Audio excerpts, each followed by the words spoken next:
ঠিক হবে দীপা, এবার সব ঠিক হতেই হবে।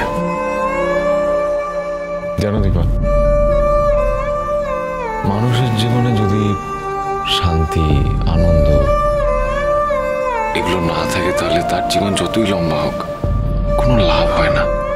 তাই আমি একটা জিনিস বিশ্বাস করি, আমাদের জীবন ছোট হোক বড় হোক, যে কটা দিন আমরা বাঁচি আমরা যেন সুখকে, আনন্দকে উপলব্ধি করতে পারি, আমরা যেন হই হই করে বাঁচি।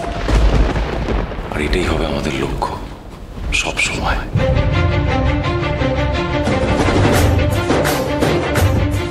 আর এটাই হবে।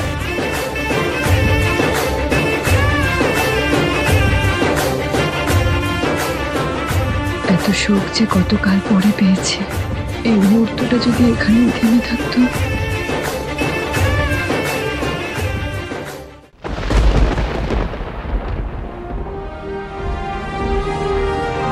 থাকিস ঘটি, ওদের ডিস্টার্ব করো না। মা বাবা একসাথে রয়েছে, কতদিন পর এরকম একটা মুহূর্ত।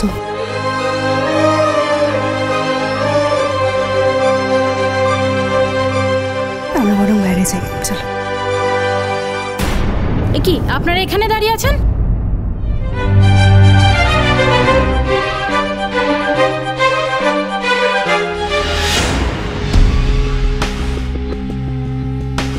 কি হলো? মাথাটা কেমন যেন একটু টলে উঠলো। দুর্বলতা হবে বোধহয়, কিছু না। কেমন আছো মা? আগের থেকে ভালো আছো? আমরা তোমাকে বাড়ি ফিরিয়ে নিয়ে যেতে এসেছি। এখানে বস।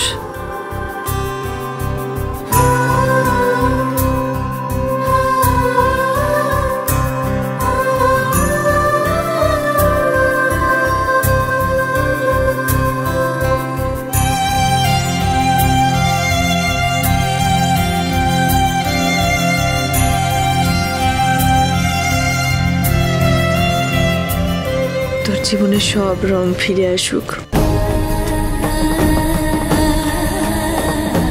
আমি বলেছিলাম না আসবে। ইনফ্যাক্ট আমি তোকে কতবার বলেছিলাম তোর জীবনে রং আছে, কিন্তু তুই আমার কথা বিশ্বাস করিসনি। এখন মিলল তো আমার কথা।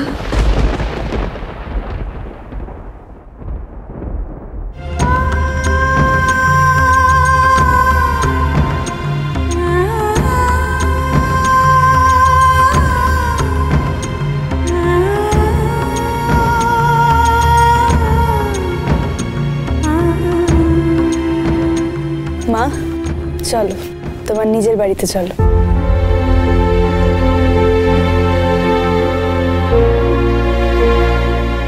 হ্যাঁ মা, চলো।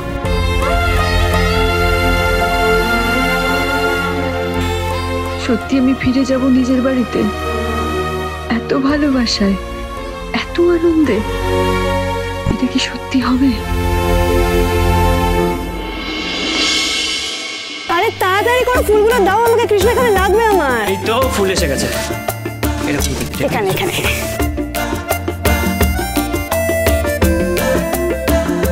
দীপ, দীপ এটা গুছিয়ে রাখিস। ঠিক আছে। দীপ দীপ দীপ না না আমি করেছি, আমি পারবো। আরে তুমি পারবে মানে তুমি যতক্ষণে করবে ততক্ষণে আমার অর্ধেক কাজ হয়ে যাবে। তুমি বাচ্চা ছেলে নেবে, এসে নেবে। সব সাজানো গোছানো আমারই কাজ, তুমি আমাকে দাও। তুমি আগে করেছো এগুলো? না মানে করিনি, আমি শুনেছি বড় মা থাকতে আনন্দ সব লেগেই থাকতো। আমি সেসব কম দেখেছি। হ্যাঁ তো অভ্যেস করে নাও এবার। তোমার বড় মা তো আসছে বাড়িতে, আনন্দ উৎসব লেগেই থাকবে। হ্যাঁ ওইখানে লাগাবে, হ্যাঁ ওইখানটাতে। হ্যাঁ ঠিক করে ধরে করবে। হ্যাঁ না মোটামুটি ঠিক আছে, ধরাম ধরে যাচ্ছে। হ্যাঁ এই না, সাবধানে ওইখানে ওই ঘরে রেখে এসো, যেখানে মুখে যাও। হ্যালো, আহা একটু জোরে বল, নেটওয়ার্কের প্রবলেম আছে। আচ্ছা জয়, তোর বিষয়টা কি বলতো? হ্যাঁ বাড়িতে এত বড় একটা অনুষ্ঠান আর এই সময় তুই ব্যাঙ্গালোরে গিয়ে বসে আছিস? আচ্ছা শোন শোন শোন, আমি রাতে তোকে ফোন করবো, ভীষণ ব্যস্ত আমি, এখন রাখছি। দিদি ভাই তুই রেডি তো? হ্যাঁ গো দাদু ভাই, আমি ready. Very good very good.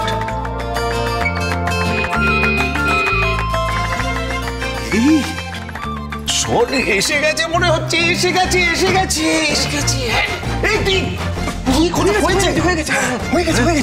শোনো, যখনই মেন গেটে আসবে এই দইটা ধরে টেনে দেবে, কেমন?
একদম ঢুকবে না।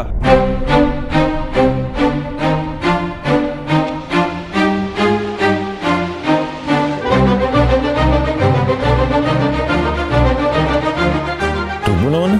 এই আবার কি কথা? এত জবাব দিয়ে তো আমি তোকে করবো না। ঢুকতে বারণ করেছি, তার মানে ঢুকবে না, ব্যাস। বাবা, আশ্চর্য। দিদি ভাই, আরে দাঁড়িয়ে আছো কেন? নিয়ে এসো। যাচ্ছি।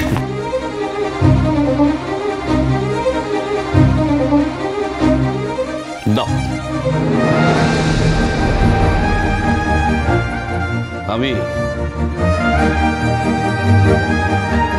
বরণ করব। বাবা, বরণ ডালা তুমি দীপাকে বরণ করবে? তোর মা বেঁচে থাকলে যে কাজটা করতেন সে কাজই আমি করছি।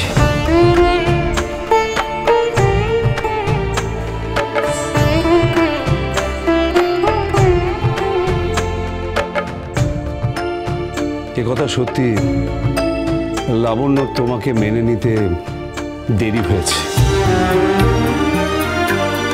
কিন্তু তারপর যতদিন বেঁচেছে তোমাকে এ বাড়ির লক্ষ্মী মেনেছে। তাই যতবার জীবনযুদ্ধে জয়ী হয়ে তুমি এ বাড়িতে ফিরে এসেছো, ও নিজে হাতে তোমাকে বরণ করেছে। আজ তো ও নেই, তাই ওর হয়ে এই কাজ আমি নিজে করছি। দাদা, আমিও তো আছি দাদা।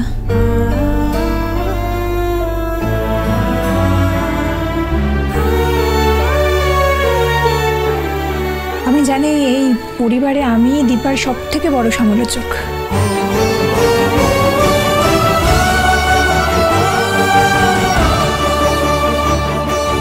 আমি কখনো দীপার পক্ষে ছিলাম, কিন্তু বেশিরভাগ সময় ওর আমি বিপক্ষে ছিলাম। তবে এটা তো অস্বীকার করার কোনো জায়গাই নেই। এই বাড়ির সব থেকে সুন্দর মুহূর্তগুলো তখনই ছিল যখন তুমি ছিলে।